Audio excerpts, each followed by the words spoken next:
best, even though I'm so stressed out. Everything just feels like a test that I fail, so depressed when I can't seem to get out. But something deep inside won't let me quit. I swear that I'm inspired by all this shit. Tell me that I can't and I won't. That's what guides me the most.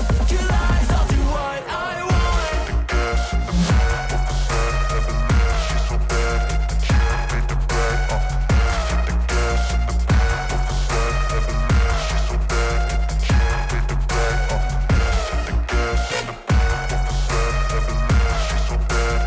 Can't beat the brag, hit the gas in the back of the set, heavenly, she's so bad.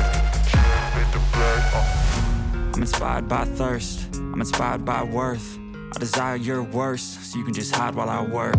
I ain't tired, you first. I'll write a second, third verse about the lies you go disperse. You never did shit, I know it hurts. But something deep inside won't let me